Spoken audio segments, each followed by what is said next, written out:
नमस्कार साथियों, बहुत बहुत स्वागत है आपका इस यूट्यूब चैनल पर। और बहुत ही महत्वपूर्ण खबर आपके सामने मैं उपस्थित होकर लेके आया हूं। तो आप चैनल को एक तो बहुत ही जो एक प्रेम मिल रहा है उसके लिए बहुत बहुत धन्यवाद। और इस तरह आप लगातार सपोर्ट मिल रहा है आपको, एक महत्वपूर्ण जानकारी लगातार मैं आपको इस चैनल पर लेके आ रहा हूँ। आज हम बात करेंगे जो हाईकोर्ट का जो निर्णय है, राजस्थान हाईकोर्ट का जयपुर की पीठ ने जो निर्णय दिया है, बहुत ही चौंकाने वाला निर्णय है। क्योंकि दो पिटीशन दायर की गई थी और उसमें जो राजस्थानी भाषा के जो प्रश्न आए थे उसके लिए बहुत बहुत जो कोर्ट के जो न्यायाधीश है उन्होंने एक आदेश जारी कर जो बोर्ड है उनको एक आदेश तलब किया है कि आप जो प्रश्न दिए थे वो राजस्थानी भाषा में क्यों दिए थे। राजस्थानी भाषा में देने का कोई औचित्य नहीं है, क्योंकि राजस्थानी भाषा ना तो मान्यता प्राप्त, ना 22वीं जो भाषा है, जो 22 भाषा है 8वीं अनुसूची में, ना तो उसमें ना तो अंकित है। तो अब मामला ये उठता है कि अगर ये प्रश्न दे दिए गए तब इन प्रश्नों का होगा क्या।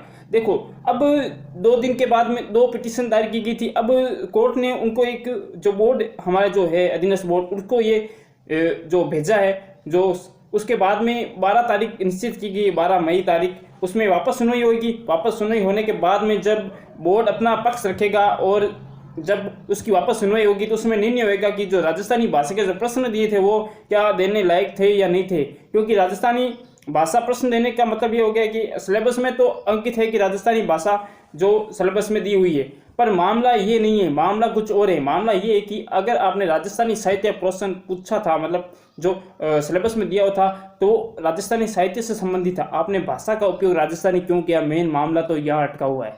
तो कहने का मतलब है कि राजस्थानी भाषा में यानी मारवाड़ी भाषा में आपने प्रश्नों को क्यों लिखित करके पेपर में उपलब्ध करवाए। अब मामला बहुत बड़ा है, छोटा मामला नहीं हो सकता, क्योंकि खास तौर पर पेपर में लिखा हुआ है कि भाषा 2 ही होगी, हिंदी और अंग्रेजी, और अंतिम रूप से अंग्रेजी प्रश्न की जो लैंग्वेज होगी वो मान्य होगी।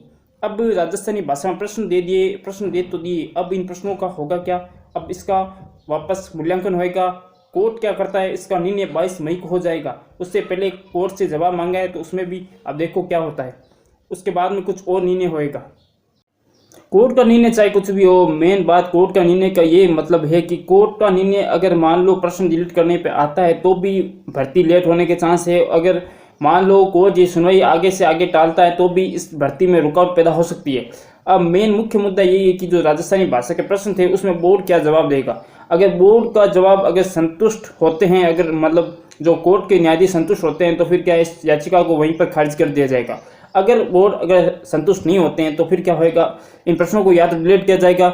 अब डिलीट करने का मतलब ये हो गया कि वापस आंसर किया आना, वापस उसके बाद में फाइनल आंसर किया आना, उसके बाद में जो अंतिम रूप से जो आंसर किया है उसके बाद में कट ऑफ निकलना। तो ये क्या है, एक समय की एक लंबी सी एक श्रृंखला लंबी चलने वाली है। अब जो इस निर्णय में जो पिटीशन दायर की गई थी वो 2 नाम थे, उसके फोटो में आपको, और जो पिटीशन थी उसकी भी पीडीएफ आपको मैं इस चैनल के जो कमेंट बॉक्स में, उसमें मैं टेलीग्राम ग्रुप की जो पीडीएफ है वो मैं आपको उपलब्ध कर दूंगा।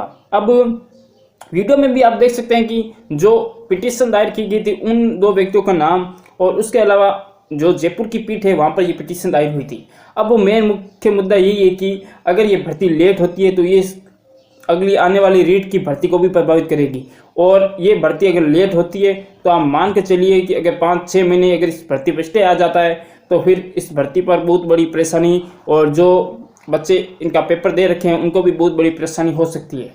तो आगे जो भी कोई न्यूज़ होएगी वो मैं आपके लिए उपलब्ध कर दूंगा। तो आप चैनल को सब्सक्राइब करके रखें, और इसकी पीडीएफ में आपको इस चैनल के कमेंट बॉक्स में मिल जाएगी। तो धन्यवाद, जय हिंद, जय भारत, लगातार जुड़े रहें।